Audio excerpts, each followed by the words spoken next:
Salut à tous et bienvenue sur AZ237.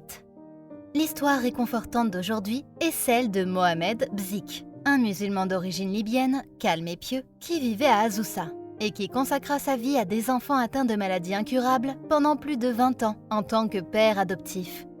Regardons son histoire.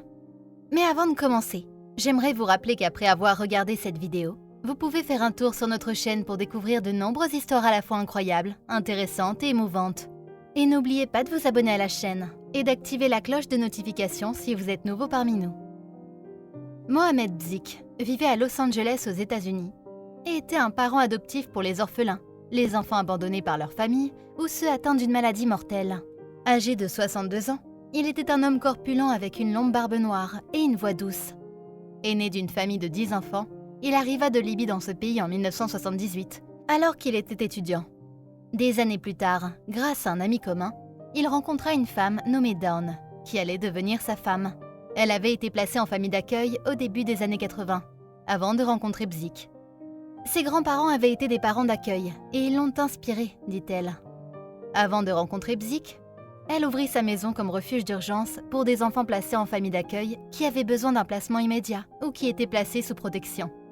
En 1989, le couple commença à s'occuper d'enfants malades en phase terminale, abandonnés par leurs parents, en leur donnant tout l'amour dont ils avaient besoin et en essayant de soulager leur état autant que possible. Bzik réussit à sauver 70 vies sur les 80 enfants qu'il accueillit.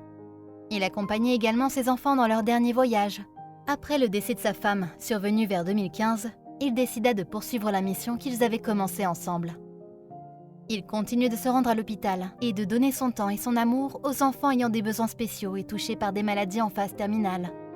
Parmi les nombreux enfants qui avaient vécu dans sa maison et bénéficié de ses soins, se trouvait une petite fille qui n'avait que 2 ans à l'époque.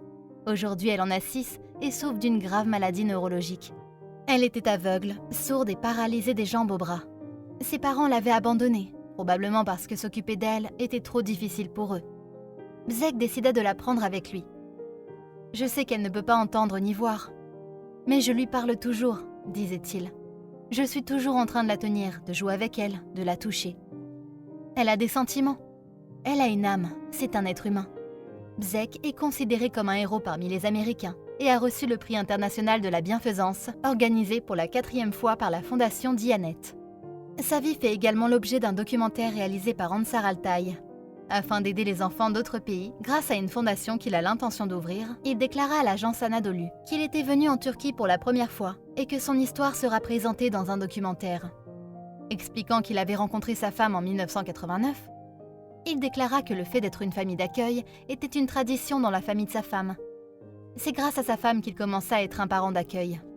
L'un des enfants mourut en 1991 et il pleura sans interruption pendant 3 jours. Quand je recueille un enfant, je ne me soucie pas de son pays, de sa couleur ou de sa religion. Je leur donne simplement l'aide dont ils ont besoin. Je me considère comme leur père biologique, plutôt que comme un parent d'accueil. 10 des enfants placés en famille d'accueil étaient décédés sous sa garde. Certains étaient morts dans ses bras.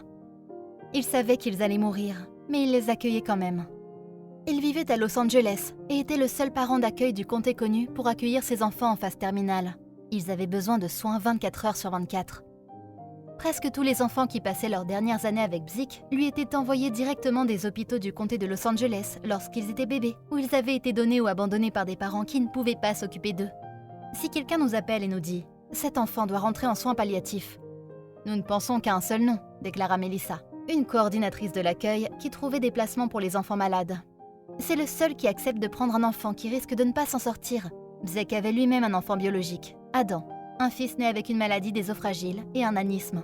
Il disait qu'il dormait très peu et s'occupait d'enfants 24 heures sur 24, 7 jours sur 7. On a besoin d'une licence pour une fondation. On a besoin d'un bâtiment avec des médecins, des infirmières et des équipes. Cependant, notre travail ne fait que commencer. En 1995, nous avons décidé d'adopter les orphelins laissés dans les hôpitaux ou enlevés à leur famille par l'État à cause de la violence et des pressions. La seule maison qui accepte les orphelins et les enfants qui sont sur le point de mourir à Los Angeles est la mienne. Je me suis occupée de 80 enfants depuis 1989. 10 enfants ont perdu la vie dans mes bras. Bzik est toujours sollicité par le département des services de l'enfance. Ils me disent quand des enfants sont sur le point de mourir et me demandent si je peux les adopter. Ils savent que je n'hésite pas à accepter.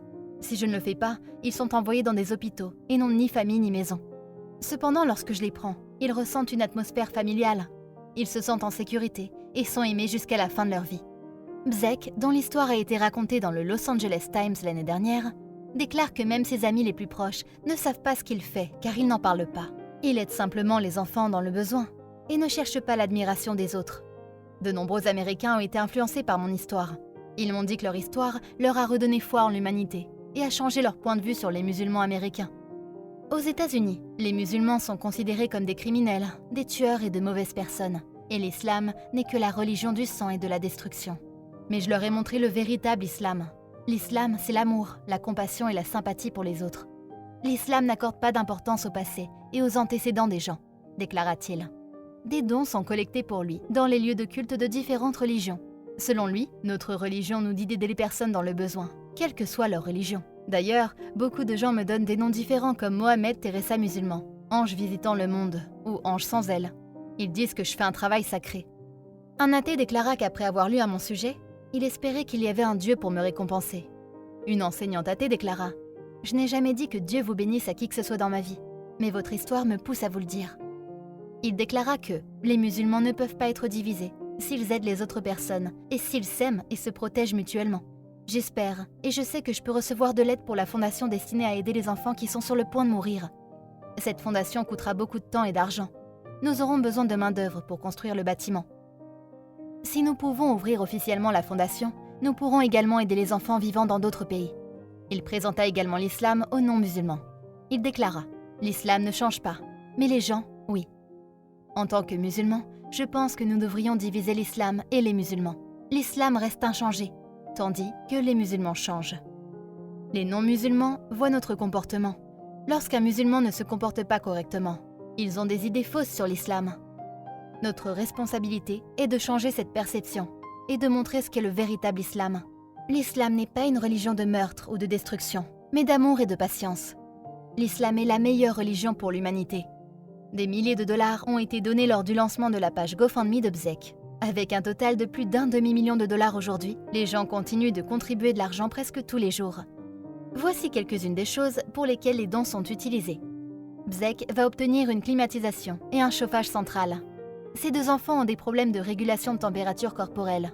Pour l'instant, il n'a qu'un refroidisseur à eau dans son salon. Il mentionne qu'à l'été, lorsqu'il fait chaud, la famille doit passer tout son temps dans le salon, près du refroidisseur.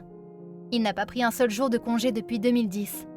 En 2010, il a pris 6 semaines de congé pour rendre visite à sa famille en Libye. Mais à part cela, il n'a pas pris un seul jour de congé depuis 2000. Les dons lui permettront d'engager une autre infirmière s'il a besoin d'un soutien supplémentaire ou s'il doit faire une pause.